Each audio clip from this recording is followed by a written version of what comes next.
میرے نبی پاک علیہ السلام نے فرمایا ایک بندہ گنجا تھا، کوئی شے نہیں تھی، سر پہ بال بھی نہیں تھے، رویا کرتا. اللہ تعالیٰ نے فرشتے کو بھیجا، تجھے کیا چاہیے؟ تو کہنے لگا بال آ جائیں اور تھوڑا مال آ جائے. فرشتے نے ہاتھ پھیرا تو بال بھی آ گئے، تو بکریاں بھی آ گئیں، لائنیں لگ گئیں، مال ہی مال ہو گئے. دوسرے کے پاس گیا، وہ کوڑا تھا، اس کو جا کے کہا کیا چاہیے؟ کہنے لگا شفا ہو جائے اور کچھ اللہ تعالیٰ آسانی کر دے. شفا بھی ہو گئی، گائیں بھی دے دی، بھینسیں بھی دے دی، مال ہی مال ہو. پھر ایک کے پاس گیا، وہ اندھا تھا، تجھے کیا چاہیے؟ اس نے کہا آنکھیں مل جائیں اور کچھ ساتھ اللہ مال دے دے. اونٹ ہی اونٹ ہو گئے. جب بڑا نواز دیا تو پھر مالک نے امتحان لینے کا ارادہ کیا. یاری تیری سونا ہے پر آزمائشاں بھی تیریاں اگ، آزمائشاں تیریاں، صحیح کہہ رہا ہوں، آزمائشاں تیریاں، یاری تیری سونا ہے پر آزمائشاں تیریاں. اے سونا پرکھیا جامدائی پہلو نال لگاں دے لگ. اللہ نے فرمایا آزمائش کرو. سب سے پہلے گنجے کے پاس آئے، اسے کہا اللہ کے رستے میں کچھ دیکھا نہیں لگا، میرے خرچے ہی بڑے، دیکھو تو صحیح کتنی مشکل میں وقت گزارتا ہوں، حال ہی کوئی نہیں. تو اس نے کہا میں نے تو سنا ہے تو گنجا اور بھوکا ننگا تھا. کہنے لگا میں تو جب بھی پوچھتی رہی سے اعظم ہوں، تو یہ کس پاگل نے کہا ہے بھاگ جا؟ اس نے کہا اچھا جیسے تو تھا ویسے ہی ہو جائے. کھیت کھلیان اجڑ گئے، پھر سے گنجا ہو گیا. حضور علیہ السلام فرمانے لگے، پھر وہ اس کے پاس گیا جو کوڑا تھا، اسے کہا کچھ دے. کہنے لگا خرچے ہی بڑے. اب پوچھ لیں کسی امیر آدمی سے، کہے گا چکی کے نیچے ہاتھ ہے میرا، میرے سے زیادہ تو پریشان بندہ ہی کوئی نہیں. کیا بتاؤں آپ کو، اتنا ٹیکس ہے، اتنا جرمانہ ہے، فلانی شے، بڑا کچھ گنواتے ہیں لوگ. اس نے کہا میں نے تو سنا تو پہلے کوڑا تھا. اس نے کہا جا دوڑ جا، میں تو رئیس اعظم ہوں، دادا بھی پردادا بھی اور ساری نسل ہی. اس نے کہا اچھا جیسے تو تھا ویسے ہی ہو جائے. پھر وہ گیا اندھے کے پاس اور جا کے کہا اللہ کے نام پہ کچھ دے. تو کہنے لگا رب کے نام پہ؟ یہ کھڑے ہیں اونٹ، جتنے تیرے دل کرے لے جا. اس نے کہا کیا معنی اس بات کا؟ کہنے لگا یار تجھے کیا بتاؤں، میں تو اندھا تھا، میں نے تو کبھی دنیا دیکھی نہیں تھی. پھر اس کریم نے فضل کیا تو مجھے بڑا کچھ دکھایا.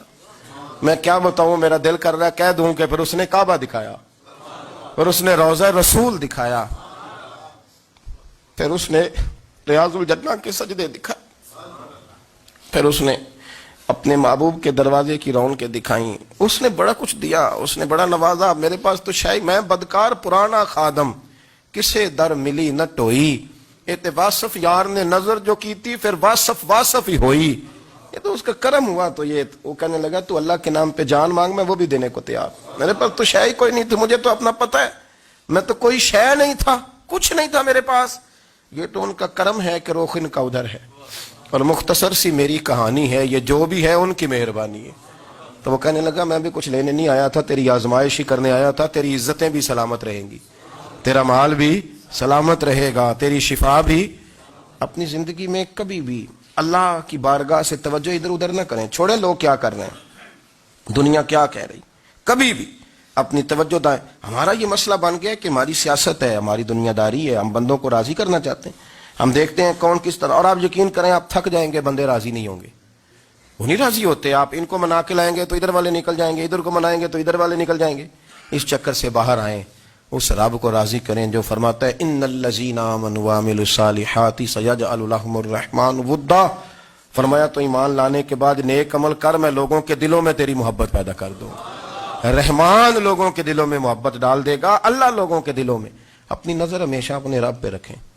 اتنی لمبی چوڑی دنیا داروں سے امیدیں نہ وابستہ کریں. میں نے دیکھا ہے لوگ کا سل ایسی کرتے ہیں، کبھی اس کے دروازے پہ کبھی اس کے دروازے پہ. ان چکروں سے باہر آئیں اور اپنے رب کی بارگاہ کی طرف توجہ کریں. استغفار شوق سے پڑھا کریں. اور اکیلے میں نا، اکیلے میں. رئیس المتکلمین مولانا نقی علی خان صاحب رحمۃ اللہ نے لکھا ہے کہ فرعون 500 سال حکومت کر گیا. فرماتے اصل وجہ یہ تھی کہ دنیا جب سو جاتی تھی نا تو اوپر چادر لے کے تو مسلح پہ بیٹھ جاتا تھا اور ہاتھ باندھ کے کہتا تھا رب تو ہی ہے، میرا پردہ نہ کھولنا، مالک تو ہی ہے، کرم نوازی کرنا، میری پکڑ نہ کرنا. وہ بےمان ہو کے اگر 5